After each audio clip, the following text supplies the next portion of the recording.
Anybody that looks like it. Look at that. We're trying to break the algorithm here at Sports Feed. Yeah, algorithm. Here at So High Studios. Good boy or girl or Check us out they. on all the social media platforms. And here we go. Let's get it. Welcome to the Sports Fiends Show. The show where, just like you, we Nice can't get enough Joker sports. Yeah, Just like thanks. you. See that in Denver, right? All the Joker pulls are important. Yeah. Hit me. I got The this Broncos have taken Super Bowl 50. It's okay, got it. I want to go home and race horses. The cooler Joker. Now here's your the host. Joker. Yeah, that's where I was Arthur going Knight. with that. Here we go, man. You have your Joker reference, I have mine. 1-0 Rapids. Just what it is. They are champions. Why so pass first? Oh, is that my cue? It was. Oh, okay. Hey! No, I'm just kidding. Welcome to the Sports Fiend Show. We are coming to you live from So High Studio in Denver, Colorado. I am Arthur Knight, and with me, as always, is Mr. Ryan Lagan. And Mr. Michael Wharton is out on assignment. He will be back next week, hopefully. It's a hell of an assignment. It is. Hey, man, you know, he could be digging that dirt, man. He could probably be getting that Chauncey Billups dirt. Oh, snap. You know what I'm saying? I don't know. He's on assignment. He's like undercover in the poker games or something. He's that undercover brother. He might be fighting in MMA for all we know, man. Mike Well, has that's true. all. Mike on the mat. Is a jack of a lot of trades, like a master of a lot of trades. Not even just like a jack of all trades. Like he's a master of a lot of trades. So he could be out there twisting ankles and putting rear naked chokes on grown men right now. I don't know. He would laugh at that joke. Don't get mad. Don't hate me. He would laugh at that Who's joke. hating? Hey.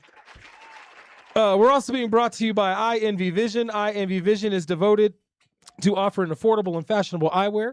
iEnvy Vision is your eye care advocates. Their goal is to provide all with the education and awareness needed to make an informed decision about our vision and health, or your vision and health. I don't know why I keep putting myself in this group. They are located off of Alameda and Buckley in Aurora, Colorado. But you can call today at 720-762-4290 or book online at ienvyvision.com. They take most medical insurance and Medicaid. So call or book today. 720-762-4290 or ienvyvision.com. That's 720-762-4290 or ienvyvision.com. iEnvy Vision, we see you. Don't forget to tell them that the Sports Fiend sent you. Coming to you in 4K. Yes. We did. Coming to you live in 4K. Which you can only fully appreciate if you can see it. If we don't get dinged. I mean, what happened to capitalism, man? It's my song.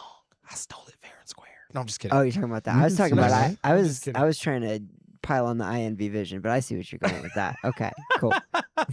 Hey, man, F the system, man. I rage against the machine, Unless it's bro. helping us, then we appreciate it.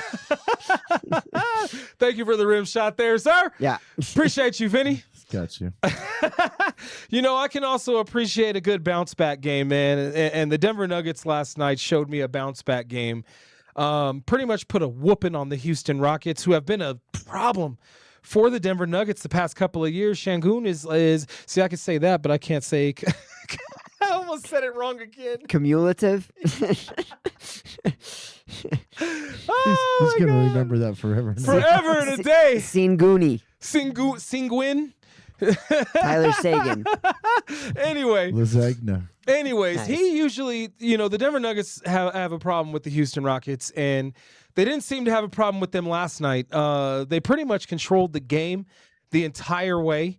Got a little bit of help from CB, as Mark or my friend Lucas would say. Finally got some help from the trade. I mean, my guy. It was a has matter been, of time. Come on. I mean, I think he's been contributing all year. It's been in and out. It's been in spurts. But isn't that what we got from MPJ? Like, Yeah. we really didn't for cheaper though. We got it for cheaper Much now. cheaper, yeah. So I'm not mad at it. I would like him to contribute a lot more. Don't get me wrong. He does need to, as a starter, he needs to contribute a lot more. But I enjoyed the bounce back game. It gave me hope. But let me ask you this, Ryan. Let me ask you this. Even though they got what was it, 39 points last night? 36, I think. Something like that. In that vicinity. Yeah, sure. Give or take. Right. I mean, did you watch the game at all, or have you watched highlights? Anything? I was listening to it on the radio actually. Okay, but so I didn't watch it. In your humble opinion, do you think there's a corner turned here, or do you think, this might be a flash in the pan? I mean, let me preface this really quick by just saying that even the coach last night said there's still going to be ups and downs, or he might have said that today, but he said that after the game and sometime before this show, that there's still going to be ups and downs with this team, and they're going to tinker with the lineup. Sure. I'm like, there's 8 games left in the season. How much tinkering do you need to do, bro? Sure. Like right now, you should be making your push so you don't fall to 7th. You're only a game and a half out of 7th. That's the play-in, my brother. Like, come on. So anyway, that's my question. Like, are they out of the woods though? In your mind, do you think the Denver Nuggets have turned a corner? Well, I think it's too tight of a Western Conference to say anyone other than maybe OKC and San Antonio are out of the proverbial woods, right? I mean, there's still a lot that can happen in these last few games. I think it's huge that Denver now owns the tiebreaker with both Houston and Minnesota. That could be massive. That is massive. They play LA again soon, right? Saturday. And I think that will decide that tiebreaker as well. That is correct. Obviously, given everything they've gone through this year, if you own the tiebreaker with all 3 of those teams, got to make you feel a lot more confident about how this could shake out, right? You're a half game out of the 3 seed, just like you're a game and a half out of the 7 seed, like you were talking about. That's fair. Or 2 games out of the 7 seed, I believe. Good point. And we know there's a huge difference in each of those situations. Going into the playoffs, right? Right. These teams are probably going to end up playing each other in the first round, regardless. So obviously there's even more to be decided beyond the regular season standpoint. Right. There's definitely some aspects of what you saw last night that you're not going to see every night, right? You're not going to see Cam Johnson shoot 70%. Valley goes 6 of 6, right? Like I mean. You're also probably not going to see AG put a big 0 on the board very often the Nuggets either. Still blow out the team, but still find ways to contribute, especially on the defensive end. Agreed. Again, we've talked about this a lot. I don't think there's any doubting the offensive prowess of this team. The issue come playoff time is, can they make stops? What's the ceiling of the defense, and is it going to be enough to get past, a juggernaut like OKC or a rising juggernaut like San Antonio, right? So to see them win the game defensively the way that they did in the second half and just have those extended stretches of getting those stops, this is what we've been talking about with the return of AG and Christian Brown, and this is what we're hoping gets even better with the hopeful soon to return Peyton Watson. That's the part we got to see him sustain. The more times you can see them hold a team under 100 points, I think the more confident that you get. But also, again, getting that tiebreaker with Houston was massive potentially. Yeah, having the tiebreaker with the 2-3 teams that are around you is massive. Like you said it. That is huge. Last night they were trying to say that wasn't a big game, and it's like, no, that was a huge game. That was a statement game, in my humble opinion. But if I were to answer my own question, do I feel as a Denver Nuggets Nation fan that the Nuggets are out of the woods? Hell no, they're not out of the woods. Win tonight. Even in a convincing, they don't even need to beat them by 30+ points. Beat this team, period. And maybe you might be out of the woods convincingly. I'm saying like they control the game and beat them. Well, Wemby's out too, to be fair. So that's gonna. I thought he was questionable. They haven't announced that he's completely out yet. They did. Yeah. Did they right before you got here? Yeah, okay, they did. Sorry. I haven't been listening. I've been doing show prep. Yeah, I'm not. I say it like it's a bad thing because it would make a win less point making, I guess you could say. But it is a good thing. You'd rather win, however you can do it. Hey, the last time time the Denver Nuggets played this team without Wembanyama was in November, and this team beat the Nuggets like a drum without Wembanyama. So yeah, I mean, they're still. I mean, as much as Wemby gets talked about, a huge, and we've talked about this in previous weeks, a huge strength of this Spurs team is their depth, right? Yep. They got plenty of other guys that can beat you, and if you don't show up, that's you're gonna get manhandled just like they did in November. You know what aggravates the hell out of me, Ryan? Tell me, what grinds your gears, Arthur? What's really grinding my gears is the Denver Nuggets are the ones that started that whole trend of having a deep bench. And then they went away from it because of the moron that we played a couple of weeks ago. They went away from that for some reason.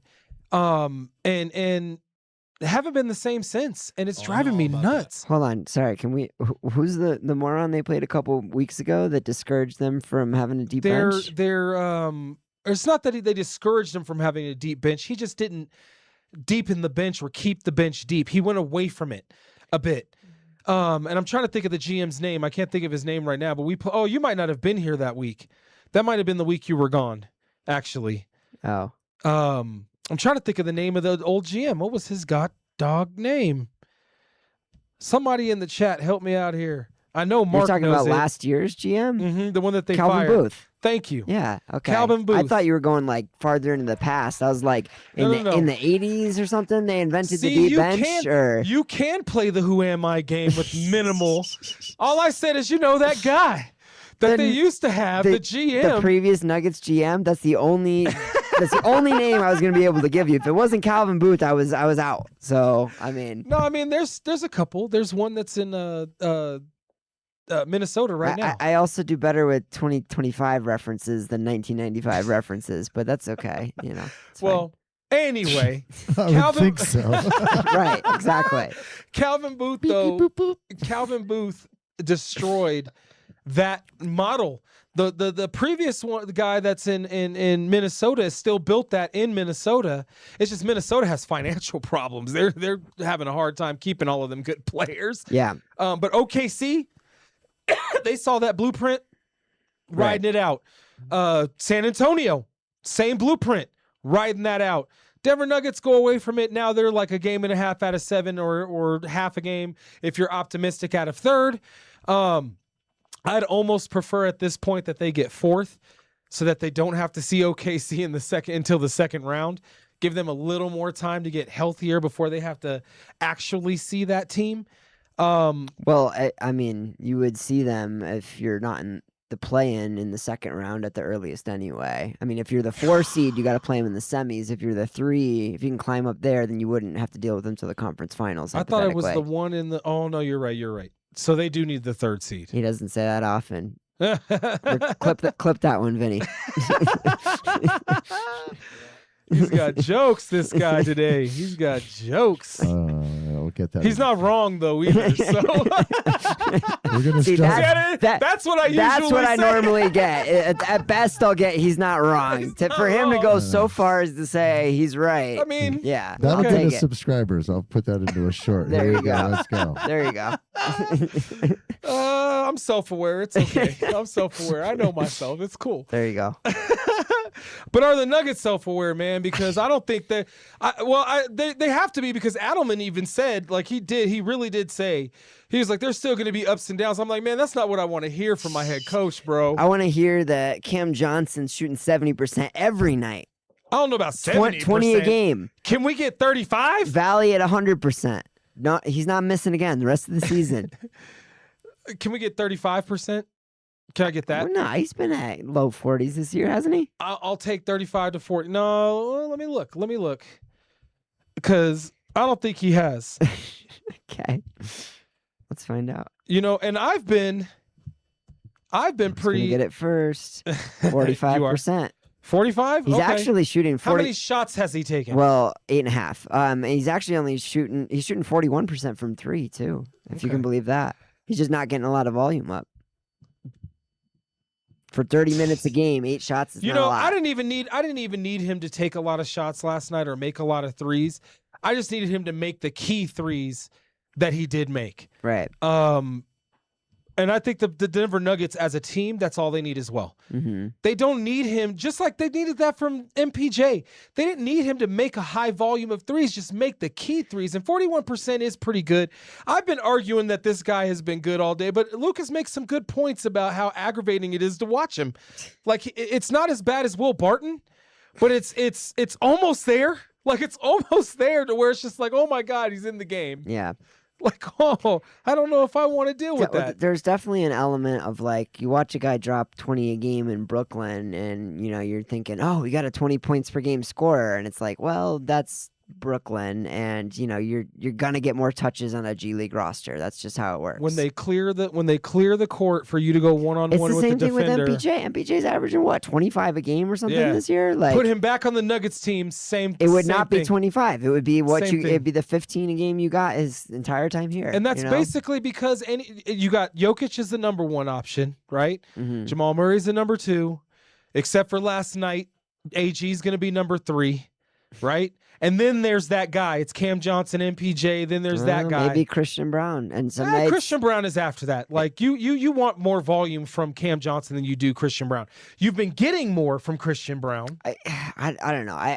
You're gonna get some of the nights as one of them will be 4 or 3 or even 2. Like there's gonna be some back and forth. The only one you're consistently gonna get the most production out of is Jokic and maybe Murray. Even Murray's here's the reason why Christian Brown is your number one right now. Is your number one on-ball defender. Mm-hmm. Right, 1 through 3, and that's where you want him putting his energy. You want his energy right there, yeah, and then maybe getting you 12 to 15 points. Well, but that's the thing though. Like, yes, Christian Brown and Cam Johnson can both shoot, but you have to remember part of their offensive arsenals is getting to the rim too. Like they are better players when they are being aggressive and not just sitting back and being a 3-and-D guy for. And that makes Jokic is a better player when guys are cutting and attacking the rim too. Agreed. Agreed. Their offense is the best when guys are moving without the ball. Their offense is the worst when guys are standing around and they're trying to, because that's when guys creep on the weak side and smack Jokic's arm, because they rarely ever hit the ball coming from the weak side on his blind side. They rarely ever hit the ball. It's always his shoulder. Like from here to here, looks like he's been fighting Freddy Krueger on the basketball court. Tell me I'm wrong. No, I was gonna say Tigers, but yeah, Freddy Krueger or Raptors. Works. Yeah, right. Like, exactly. He's out there playing against Raptors or whatever that Bruce Lee villain was with the right. Nice. Yeah, deep pull. I like that. But regardless, I mean that's what it looks like. His whole arm. If it was tattoos, it would be a sleeve, bro, of cuts on his right arm. Bad, man. It's ridiculous. Yeah. So. If guys were moving without the ball, that doesn't happen. Mm-hmm. Like if that guy, as soon as his man cuts to take the ball from Jokic, if he's cutting to the basket, Jokic is going to see him on the weak side, cutting to the basket, and he's going to get that ball to him. He doesn't even see him; he just senses him. He's looking for him. He really is. He's looking for that guy, and most of those guys, except for last night, haven't been cutting. Now that offense right there that we saw last night is potent. And then the defense that they employed as well was pretty good. It was pretty good damn defense. And that's without their 2 best defenders because AG wasn't really on his... I mean, like you said, he affected the game in other ways. And he did play solid defense, but... I don't know about y'all. Every few seconds, I was just waiting for him to grab the back of his leg and, I mean, it's scary. Can we just acknowledge, think about what it takes to be, the highest scoring, and I think Miami just, since last week, slipped a, 10th of a point above them, but to be basically the highest scoring offense in the NBA with as...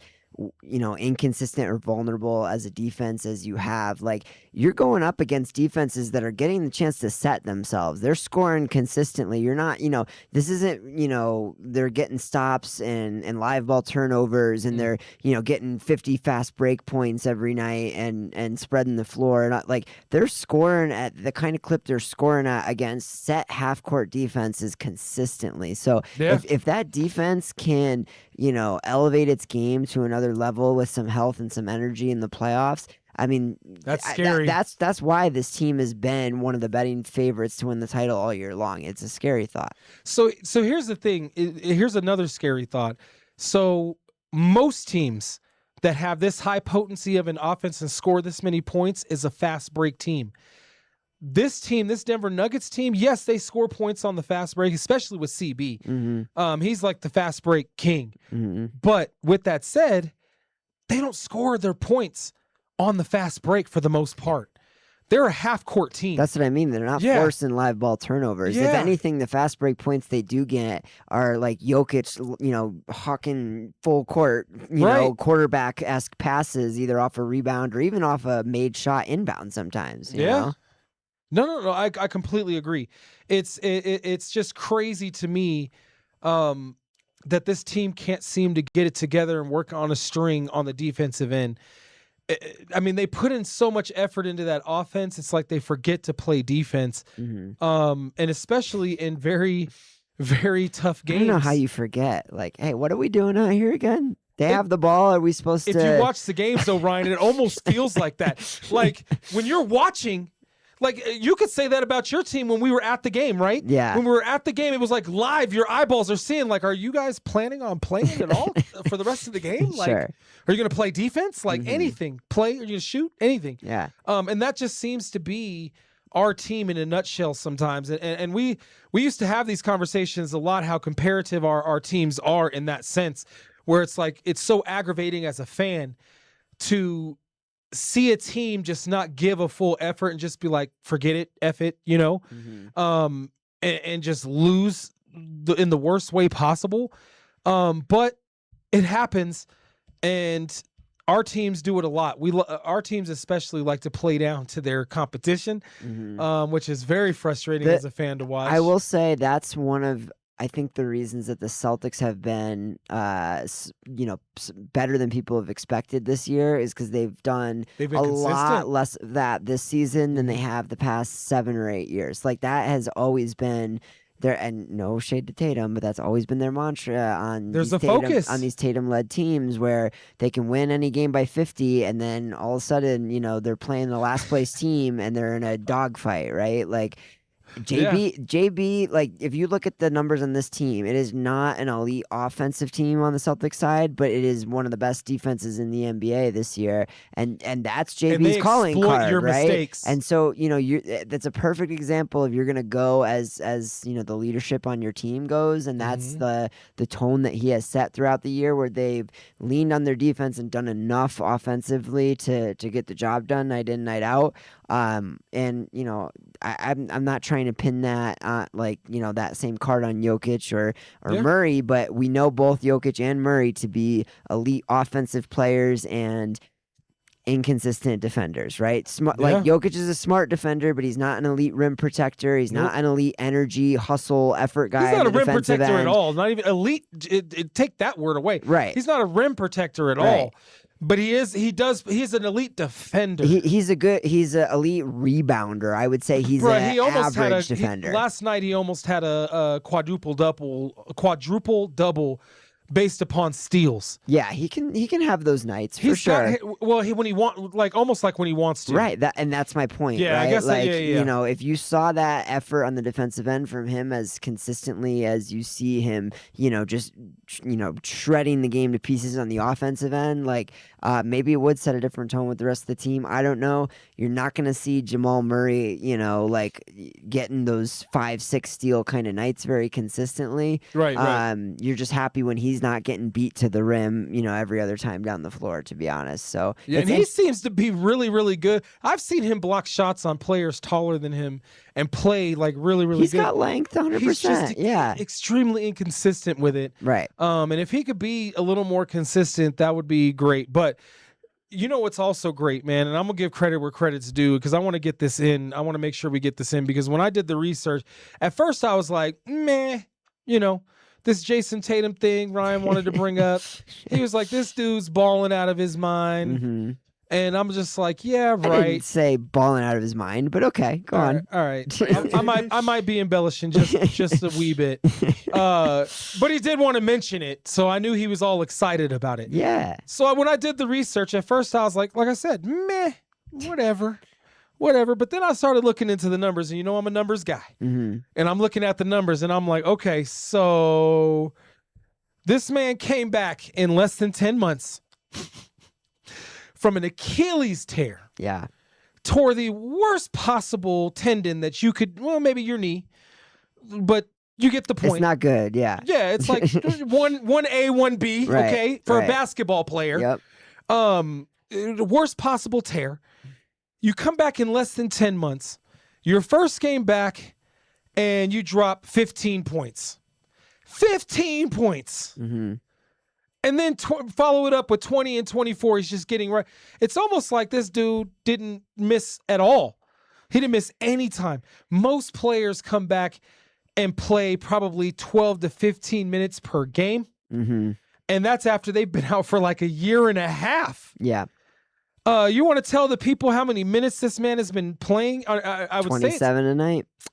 like from an Achilles tear, people. Yeah. I don't think if you're a basketball player, if you've ever played basketball on any level, you know exactly what that means. That's crazy to me. That's crazy to me. And I used to say, like, Jokic isn't human. I don't think Tatum's human. Either that or he faked the injury. I'm being facetious. I'm obviously not being real on that. Right. But I'm saying, like, that's out of this world. So either that or medical, like Well, leaps and bounds in medical, like fixing an Achilles tear, dog. Yeah, Like- yeah. You're definitely, seeing a couple things here. Obviously, like I know we talked about this offline like a week or two ago, but they were saying a big thing was that he got the surgery the next morning after the injury. So Right. normally there's a period where it swells up significantly, and depending on the timing of the surgery, like what they said was basically because he got it before the swelling, that shaved a minimum a month off of his recovery, right? Still crazy though. Right. Now, obviously, this isn't 100% Tatum, and nor would we expect it to be. He's still working his way back. But the fact that, to your point, he's able to play those minutes. 70% Tatum is getting you 20 points. Yeah, compete at a defensive level, and the volume of shots, right? I mean, I don't know if you saw the Spurs game. Jaylen Brown got, inexplicably ejected in the second quarter. Stupid. I saw that. Dumbest thing I've ever seen. I saw that. But, the volume got put on Tatum, among others, after that. He put up 14 threes. He put up 24 shots. So just the fact that he's able to, maybe not at his, normally expected efficiency, but the fact that he's able to at least get out there, get the shots up, and work himself back towards, some semblance of his previous self. I mean, there's a reason that the Celtics title odds spiked to see him back out there as quickly as he is, for sure. Well, But he's gonna. I tip the hat to you, sir, Mr. Tatum. Yeah. Like, because, man, I'm telling you right now, if I pull my hammy or pull my calf muscle, Out for the season. I'm done. I'm done. Y'all finish up, son. Substitute. Yeah. Sub. Yeah. A year from now, he's gonna be like, "Oh, I got to get back to the gym, and then maybe we'll talk about me getting back out there." Like, for real. I'm just being real, like, man. And I think most people are like that. Like, well, I'm cracking jokes and being, like self-deprecating here. But in all honesty, I think most human beings, you tear your Achilles tendon, you're not going to be playing basketball in 10 months. Yeah. Like, Pierre, I don't care when they did the damn surgery. You're not going to be playing on a professional level with the best players in the world. Well, and it's not an accident, right? Like, there's something to be said for, they said he was doing like, whatever, like triple, like PT sessions every single day, like, everything that was possibly within his power to do to maximize his chances of getting back for this season. And obviously, like, I like that. That's a man about his business. Right, I love that. Right, exactly. Didn't waste any time, didn't, whatever, like, and to the rest of the Celtics' credit, they put the team in a position to, to take advantage of that as well. So, yeah, I know. I don't want to totally commandeer the show with my teams. We're in a Denver sports market, but it's all good. I think it's a cool story. We'll see how it plays out. Bruh, like I said, it was meh. It was meh when you told me, when you brought it up in the text chat meeting. I was like, hey, what stories? But then, as you start looking into the numbers, like I said, the numbers don't lie, bruh. I don't care who you are or what you're a fan of. I'm not a fan of Boston, but that's a feat. That's a feat. Yeah. Like that you don't, who does that? It's just another Jalen.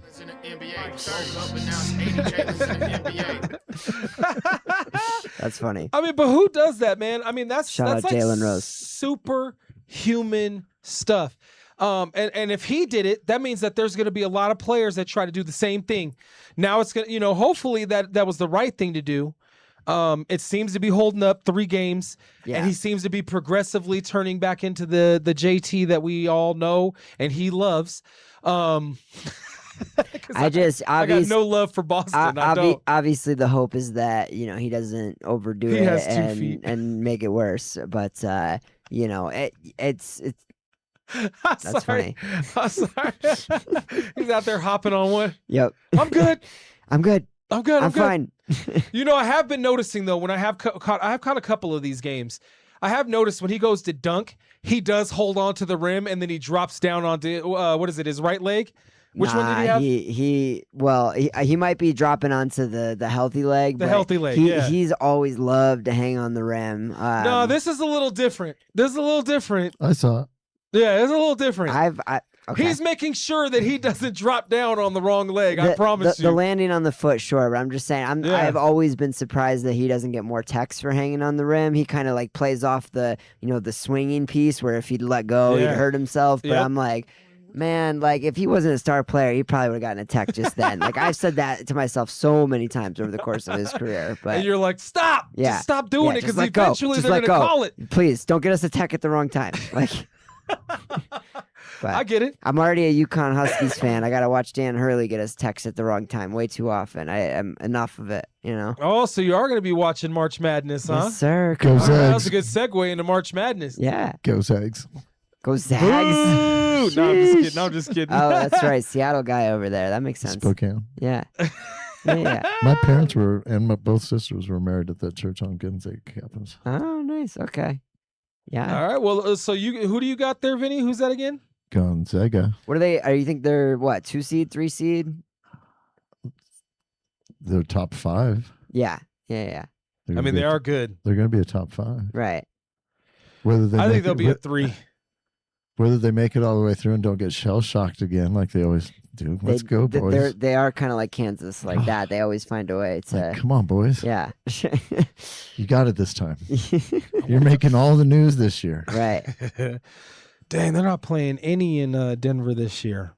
Oh, they've done that in years past too, haven't they? They have. I was hoping that they would have at least 1 round this year so we could probably catch a. But that alas, would be fun. No. Alas, it is not meant to be. Yeah. All right, so who you got, Ryan? Who you running with? Well, we don't like to homer too much on this show, but is that why you're wearing a specific basketball hoodie here? He's no, it was in the bushes already. It was just the hoodie in the rotation, but no, I'm pulling for my UConn Huskies. Come on now, Okay. I do think they have a good chance. Honestly, outside completely unbiased perspective, I would say that Duke looks the strongest to me. But Duke always finds a way to, in the post Coach K era, especially mess that up for themselves. So not confident in them. But they looked, definitely a standard deviation better than Michigan when they played them.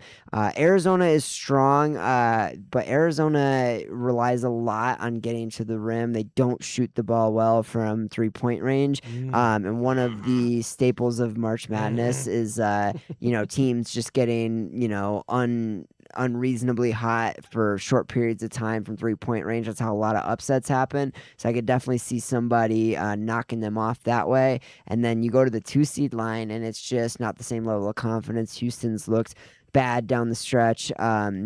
Iowa State has been inconsistent. Did you say Michigan already? I did say Michigan Okay, already. okay, Yeah, okay. yeah. I think Michigan could definitely make a run.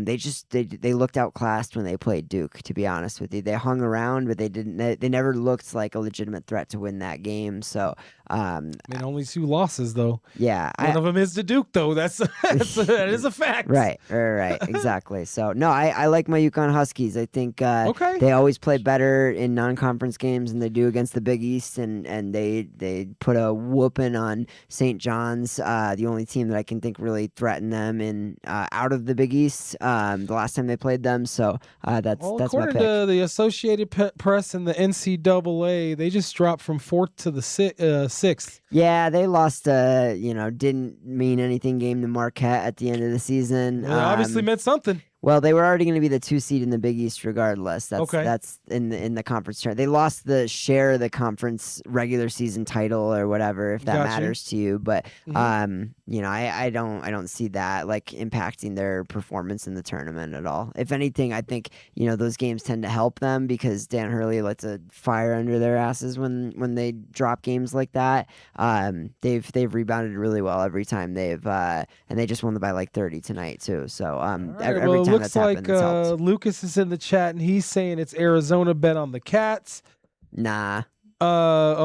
Please explain why you disagree, because I think Arizona is pretty good. They're not my choice either, but Arizona is pretty good. Arizona beat UConn early in the season in a game where they like doubled us up on rebounds and points in the paint, but our starting center was injured that game, and we still were up with like 2 minutes left in that game and very easily could have won it. And Terrace Reed Jr. has had some huge games for us. If he plays even, his only issue is foul trouble. As long as he stays out of foul trouble, I think we beat them in a head-to-head. I mean, they have won 6 straight. They are pretty good. My pick is Michigan. I think Michigan could pull it out. It's a good pick. I mean, you make a strong argument. They did look really weak against Duke. I mean, they're not weak. Let me rephrase. They didn't look as good against Duke, but I mean, who does? Right. I think that if they have to play that game all over again, Michigan actually does win that game, and they very well may have to play that game again. Yeah. In order for Michigan to move on, but that's my pick. Call me crazy, which most people are going to, but that's Let me okay. break it down That's a to good make pick. sure y'all see what I mean. I do actually like that they played that game as late in the season as they did, and in a neutral environment. You don't really get that many good playoff previews like that in college basketball typically, so that was fun to see. Love it. Yeah. I love it. Love it. Another team to watch out for is Nebraska. Tough, gritty team. I don't think they're going to win. I don't think they're going to win. Don't get me Great wrong. story though, huh? It's going to be a great story. They're tough. They're going to be a tough out. Let me just say that. Well, just what they've done so far this year, whatever happens in the coming weeks, that's the best that program has looked in a long time. and for basketball, for sure. Right. Right. Football, they're always pretty good. They're always pretty good in football. I mean, you haven't watched since the 90s, huh? No, that's not true. That's not true. No, they've been a little marginally better in recent years, but they're still not what they used to be. Well, because they went to a different division thinking that they were a lot better than they are. Sure. They're a little outclassed in the Big Ten still, yeah. Yeah. It was a way tougher division than playing Yeah. against Colorado and, you're playing against the big boys. Yeah. It's a little different. But regardless, I think their basketball team is solid. I think they are going to be a very tough out. They could be one of those teams that upsets in the first round, upsets a bigger team or a better team or somebody or a team that thinks they're better. But I don't think they're going to get past the second round. I don't think they're that They'll good. probably be top 5 seed, maybe 4 think or so? 5, I think. So they should get out of the first round. I would think the first weekend. I Yeah. think they'd probably be challenged in the Sweet 16. And they could definitely make an Elite 8 run. I don't see them a Final Four team, but Yeah, Elite 8 would be a stretch for me. That would be cool to see, but I don't think that's gonna happen. I mean, sometimes too, you got to remember styles make fights, right? And if they're a 4 or 5 seed, that means they're going to be playing a comparably rated team, even in the Sweet 16. So, then the question would become, how does that matchup look? But I mean, that's all March Madness is how does it is matchups. yeah, Yeah. Let me ask you a question though. speaking of matchups, because the Denver Broncos, and we're just gonna switch gears here to football here. I know we're not professional here, man. I told you I'm just gonna like a hot item. just switch it up. You your segue game, man. That's one of your strengths. Mr. Segway. You have horse racing at 7:55. Yes. Nice. Well, All right. there goes our viewership for the last 5 I know, minutes of the right? show, huh? No, because I bet you Jokic is playing right now, so he's probably not watching the show. Yeah. Big. I heard through the grapevine that he's a fan of the show and he watches all the time. Nice. It's a lie. That's all cap. You didn't have to throw that in that quick. We could have thrown that in like the comment section after the show was over or something. You No. know? I'm Or in too the honest. First 30 seconds. I'm too honest, man. I can't. That's cap. Anyway, the Denver Broncos decide that they're going to run it back. They didn't feel like they didn't have any holes. They didn't have any gaps, or at least ones that they're not going to fill with free agency besides the ones that they re-signed. Mm-hmm. They even brought back the running back that gets injured all the time. J.K. Dobbins? Yep. You mean the guy that was leading the league in rushing through 11 weeks or whatever it was? Until he got injured. Yeah. Same thing he did in San Diego. That's what we expected, though, right? No. That was a No. hot mess. You know, In San Diego. That's funny. it's well, I am that old. Okay, now I haven't watched any San Diego games since the 90s. In Los Angeles. What was that, 2010 or 2015? Yeah, it's still been more than a decade, sir, so it's okay. Has it been that long? Yeah, It has. I'm It old has. too. It's okay. It's not just you. It has been that long.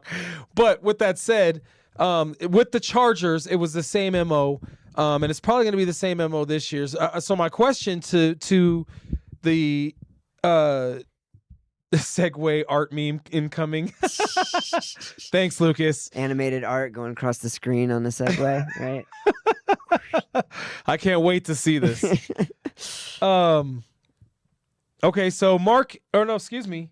This is Mike. Mike, welcome in on assignment. He's on assignment. All right. But here he goes. So here's what he says. Broncos are basically saying, quote, our team is perfect, no need to make any meaningful moves, end quote. That's exactly what I'm saying. That's what it feels like to me as a Broncos fan, is they felt like they only lost because they lost their quarterback. And I'm thinking to myself, and okay, so I'm going back to the 90s, okay? But I'm thinking to myself, when John Elway went down and they gave Brister the keys to the Corvette, right? The reason why the Corvette didn't crash wasn't because of Brister. It was because the Denver Broncos had an elite offense around John Elway at the time.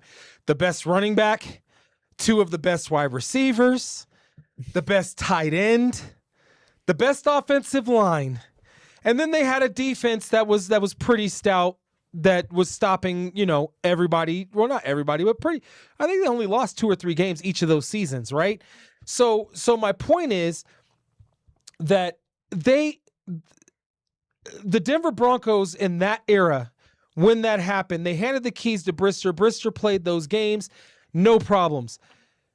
This past year, you're hyping this dude up, and I was hyping him up. I was thinking, like, this dude has been in the system. He should step right in, and to a certain extent, he did. Big Stiddy City.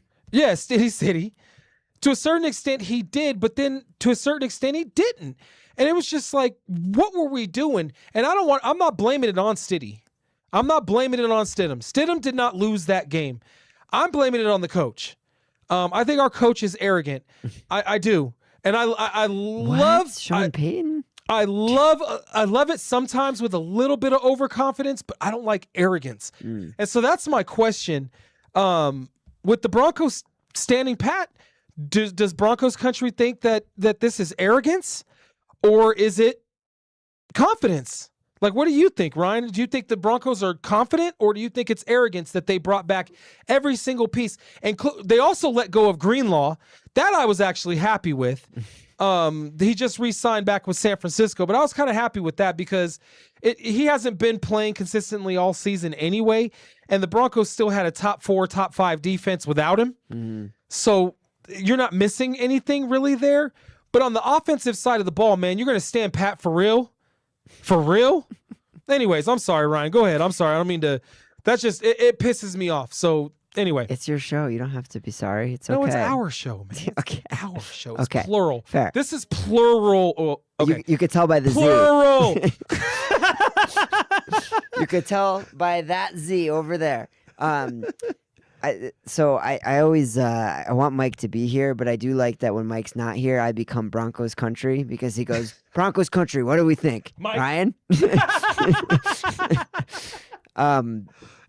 No, I mean, you're exactly right. I don't know if anyone in the right mind could have watched this, offense for, whatever it was, 20 games last year and thought to ourselves, Yeah, this is pretty good. This is everything we need. We're good to go. That's elite.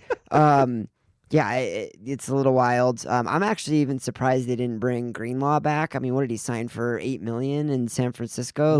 Because here's my thing. Like, it's one thing if you're, up against the cap and you got to make some tough decisions to balance your checkbook this year. But like, you're sitting on a ton of cap space. What are you doing with it? What's the most the plan? you've had since this ownership group took over. That's what I'm saying. So if that for them to be complacent at this point in time with that much cap space, it's got to tell me there's got to be some kind of scheme around a trade, down the road. Maybe, I don't know, or, if maybe they're want, saving capital. I don't know. I don't know, man. It looks weird. I don't understand what the plan is. You want to go into the year in the heart of a championship window and leave meat on the bone? When your quarterback, who's one of the top in the league, is on his rookie contract still. That's what I'm saying. You can add potatoes to your meat. I get right. But we have no potatoes, man.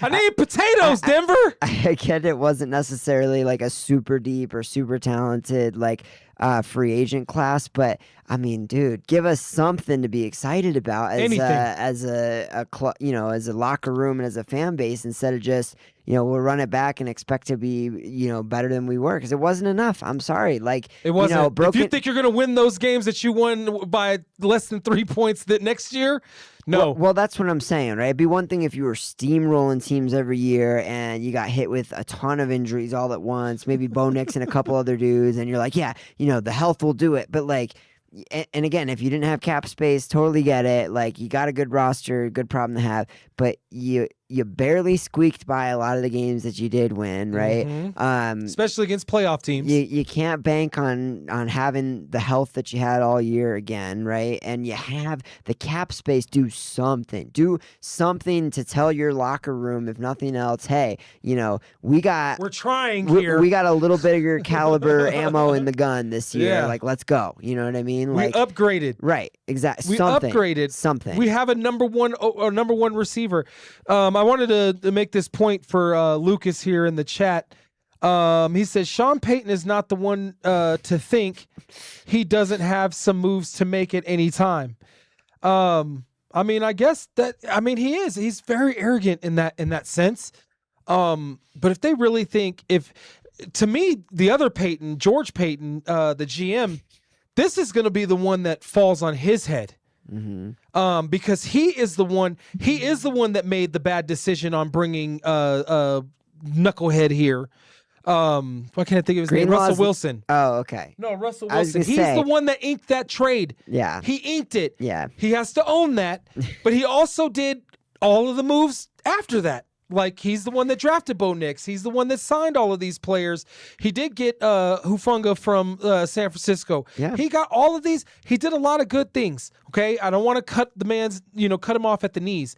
But here's the thing: if the Broncos don't go 14-2 again this year, if they backslide at all, there's going to be pitchforks and lanterns, my dude. I'm telling you right now, in Broncos country, there's going to be pitchforks and lanterns for both Paytons. Dude, and even if when you're an elite team, like, you're way more often than not going to backslide from a 14 games win season. It's just it's almost a matter of luck at a certain point when you're playing in the NFL, right? Like, you could be just as talented and easily have, just a couple different bounces not go your way and you only win 11 or 12 or 13. You don't have to backslide back to 500 necessarily, but winning that's what I mean. But winning 14 games and getting a 1 seed is extremely difficult in the best of circumstances, right? Agreed. Like, Agreed. And it's not like they didn't spend in these previous off seasons when they were working with a lot tighter budget, right? Like we just brought in Greenlaw and Hufanga last year, with $35 million of Russell Wilson still on the cap. So you've had 3 years. How come they didn't make those moves this year? That's what I'm saying. You had 3 years to plan for the day that you didn't have to deal with Russell Wilson, and you had no plan. I like Singleton. I like Stranad. But come on, man. Those guys are filling. I mean, even think about so for example, Travis Etienne, right? Right. Like, you could tell me that you didn't quite value him at the amount. 13 million. Yeah, whatever it was. I don't care. You got money to set on fire. Right. Like, go get a running, add to that room so you have some depth and you're not, waiting for the other shoe to drop for Dobbins to inevitably blow his knee out in week 11. What's the best ability, Ryan? Availability. Thank you. Yes. And Etienne, available. Right. Plays the whole season. Has played in a tandem before. Especially in a running back position. My goodness. He's played in a tandem before and excelled in it. And I'm not saying that the Broncos should have spent $13 million on a running back, but the fact of the matter is they should have done something. Give us something. And you're literally running it back with an offense. The defense, I'll give you. Run it back. I don't even care that they re-signed Stranad and Singleton. I really don't. And to Mike's point in the chat, Mike put in all capitals, so he's yelling this, ladies and gentlemen, and I quote, "What are the Broncos saving up for? A rainy day? A snowy day?" Yeah, that was funny. Like, that's well done. Well done, dude. What are they saving up for? What are you waiting for? It's not like they have like 3 number 1 picks that they have in the pocket that, we can trade that to get, AJ, or we can get that. We can get, somebody, one of the wide receivers from Cincinnati, or, they don't have the trade capital. Yes, they have the cap space, but they don't have the trade capital, not with signing who they signed, especially on the offense. I don't know, like the NFL, I mean, the way that they value draft picks, I mean, you want to start dangling first rounders, it doesn't matter if it's the 31st pick. It's not the NBA. Like, that's still a super valuable pick, to be fair. But as a draft pick, if I'm being picked by the Broncos, doesn't what the Broncos just did say to me, I'm not really going to make this team? I mean, it just depends on the specific position. Anybody past the second round? It depends, man. Like you can. You got to be special. You can have some success in late rounds, but you got to earn it no matter what position you are. Unless you're the only people that are going to get reps just because of where they were drafted is first round quarterbacks. Nobody else. Everybody else got to earn their roster spot in the NFL. I mean, facts. But where the Broncos are picking is a high second round draft pick. Their first round draft pick might as well be a high second round. Right. So that's what I mean. Like they don't have anything or anybody to package up and trade away. Like there's been this talk about them getting this tight end. Why are names escaping me today? It's a really weird name. Begins with an S. Sadiq, I think is his name. Sadiq Bey? No, I think his last name is Sadiq. I don't know the other Sadiq. Sorry. Oh, well, okay. He's a tight end. I believe that's his name. I'm not certain. Okay. But regardless, they keep saying that this guy's going to be off the board before pick 15, and the Broncos should trade up to get him. I'm like, what are they going to package? All 9 of their picks? We'll trade you all 9 picks for one guy. The way we've evaluated tight ends recently, that we're as likely to sign what do you call it, Tony Gonzalez or Antonio Gates as anyone else at this point. Bro, I'd take Antonio Gates right now. No offense, Evan Ingram. I'm sorry, but I mean all the quality receiving tight ends that have been drafted like in early rounds in recent years. I mean, they must have seen something else when they were looking at bringing him here for how little they used him in the offense. I couldn't believe that. Hey, you know who saw something else? The Ravens. Oh yeah. Sheesh. Oh my gosh. Have reports, because we've been talking about it for like 2 days in our text thread, but have the reports come out that he did fail? Did he actually fail? Okay, because I haven't had a chance to look. There was something in the physical that that he failed that they didn't like. I wonder what it was. But there's still teams calling the Raiders about him, and so like whatever it is, it's something other teams are willing to, maybe not at the same price, maybe at something less than 2 first-round draft picks. The Raiders are not gonna let him go with that. Plus, it seems like they've kissed and made up. Like even you gotta. What else are you gonna freaking do? Screw this organization. Find somebody else to trade me to. I don't care if it's for carrots and peas. Like, no, of course you gotta come out and say, I'm a Raider. I love it here. This is gonna be great. Peas and carrots. I'll take that trade. Yeah. Well, and the Ravens, for once in their last 10, the whole Lamar Jackson era, they're picking like at 15 or something too. So that pick was even more valuable. But but it's actually funny. So they ended up signing Trey Hendrickson, and that was a name I was going to bring up as like, even if as a Broncos free agent class, you look at, you go, our roster's solid across the board, we don't have any needs. Then sign an impact player at a position that you already feel good about. Like, you can't get too deep in your pass rush, for example. Right. I'm not saying that maybe the move wasn't to throw Russell Wilson's $30 million at Trey Hendrickson, but even guys that you wouldn't conventionally think about, like, overpay for somebody. You can afford it. Anyway. Bro, the only 2 positions that I want the Broncos to take care of, 2, middle linebacker. Mm-hmm. And wide receiver. And you let Greenlaw go. Yeah, but he hadn't been playing, so I'm not mad at that part. I did read he made some comment around like what was it, that VJ's defensive system was like reading Spanish to him. Yeah, it's intricate. It's intricate, Yeah. and he looked lost. Like the run plays, the run stopping, that was instinct for him. Mm-hmm. Like hitting that A and B gap was instinct. Right. But everything else he did, he looked lost. Yeah. No, and that's because he didn't play. He wasn't in the spring training. He wasn't in the preseason. He wasn't in any of that. Especially at middle linebacker, when your role can change so much from one play call to the next. You are the quarterback of the defense. Right. You have to know what you're doing. Yeah. You have to know what everybody else around you is doing. Yeah. Otherwise, the defense collapses. Right. Like, that's what I need. And if they want to draft that, that's fine. If they want to take their number 1 pick and trade back into the second round and get the best inside linebacker that they can get and draft them, fine. It's got to be somebody good. It better be so good. That's early for inside linebacker. I don't know. I'm not, like I'm saying, I haven't had a chance to deep dive into it yet. Sure. It's a little ways away. I'm gonna do a little bit of a deep dive into it, see what inside. But wide receiver, they have to draft somebody. So if you're George Payton, then who do you go after in your first round pick? And do you have a specific trade in mind now? That would be my question for you. I do not yet. I just know those are the 2 needs, the 2 basic needs. Because they're not going to utilize the tight end as a pass catcher. Tight end and inside linebacker? No. Wide receiver or pass catching tight end. I'll take that. Wide receiver / pass catching tight end. You don't want more running back depth, huh? I mean, in the 3rd or 4th round, okay. I'll take that. Yeah. I'm just saying the 2 glaring needs from me as a Broncos fan is that middle linebacker spot and wide receivers. Sure. Because and then Bo Nix needs to take it up 1 more level. That's all we can ask for. Sure. Do you think that they maybe draft another corner, or do you think that part of why they're not spending is they want to save up money to re-sign Riley Moss?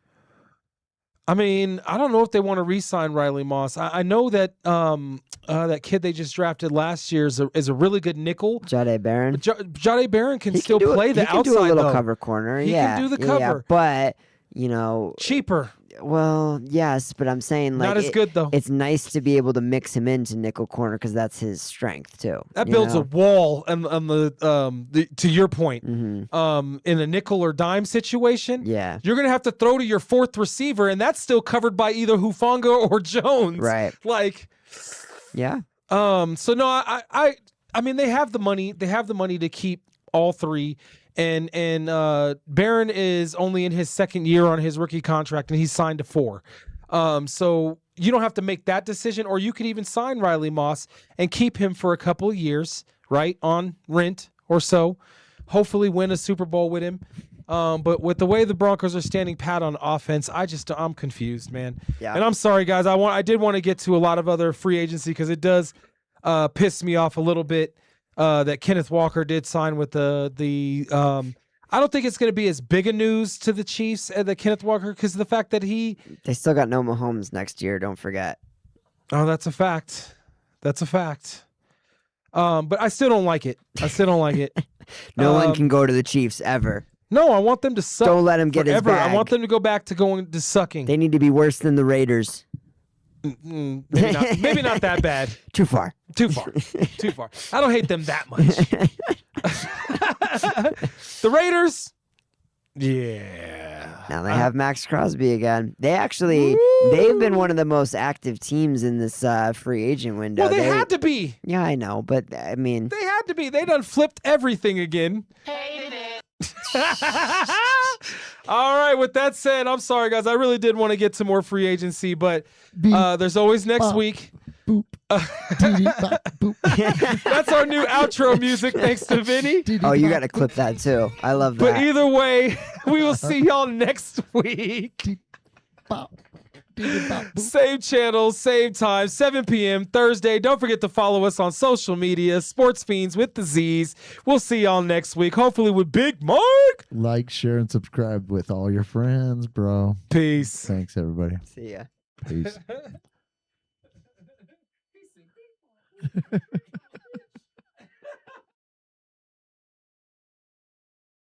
shit slaps. Do the kids still say that?